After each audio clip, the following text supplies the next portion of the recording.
Hello, hello, hello. You get special glitter stitches and I get special glitter stitches and our project gets special glitter stitches, our sweater surgery. This is a bonus sweater surgery because it felt weird ending the last video without binding off. So I'm going to bind off the cuff of the sweater and then we will be officially done with sweater surgery. So to review, I'm using the US 9 needle to bind off in my right hand because that's where the width and length of the stitch comes from, is the right-handed needle. So I have the US 7 holding the stitches right now as stitch holders, and then I'm going to bind off with a larger size and my contrast yarn. And because this cuff has broken, the reason we're in sweater surgery is because it broke. So we have to fix the cuff, and I'm using a more elastic bind off to try and create a little space for the stitches to move and hopefully not have to make this repair again. So let's get started. The first step to every bind off is knitting the first stitch. So we're going to do that. And I'm leaving myself a generous tail here to weave in just because I don't know what's going to happen and we'll see. Now I'm using the Icelandic bind off.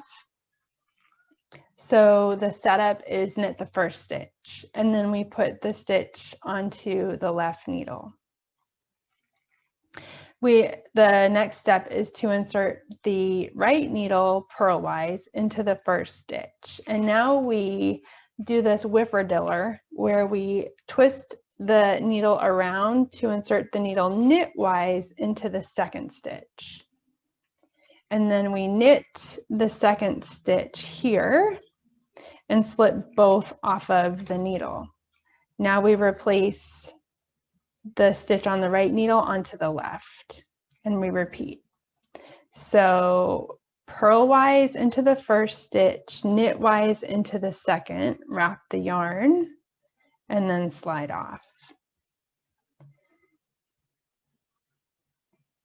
This bind off creates a little bit more space, so it's elastic.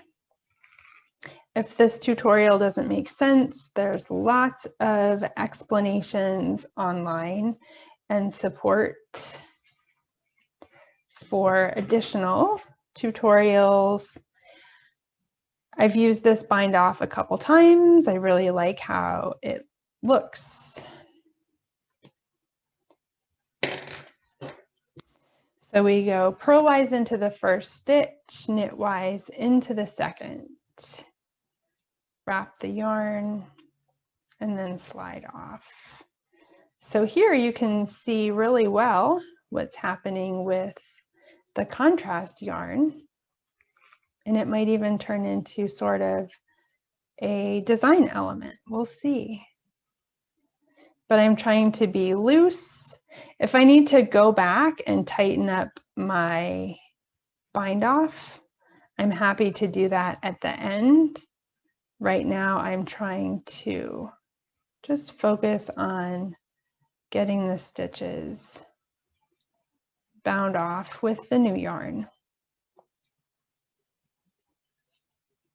And I might not like how this turns out, so then we would just unpick the bind off and try something else.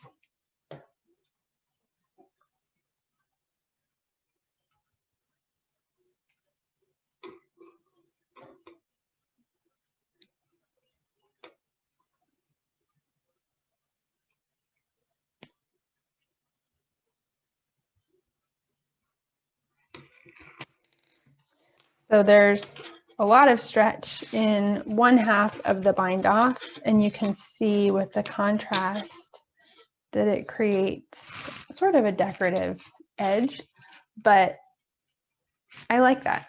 It's going to be comfortable to wear too. So coming around, we're going to continue. Purlwise, knit,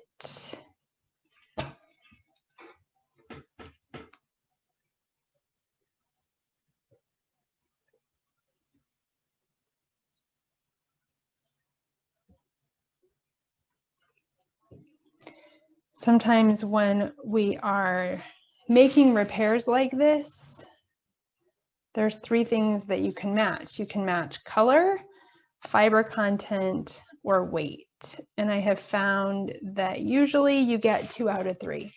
So I am notorious for mixing colors and mixing yarns and mixing weights. I remember I was working on a gray shawl and I ran out of gray yarn. So I went stash diving and found a color match, but the size was 3 times too small. So I think I ended up triple folding the small yarn to match the gray yarn of the project.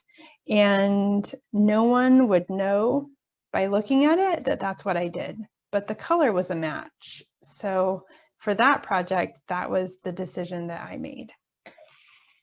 Now here you can see I've got the tail of the damaged. So I'm just going to tighten that up a little bit and I'll come back and weave in that end later.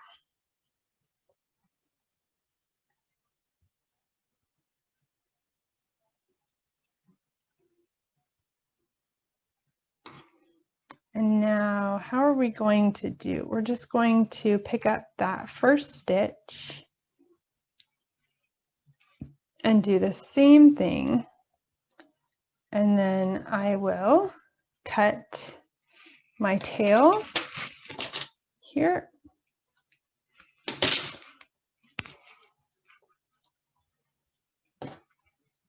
And then weave in the ends.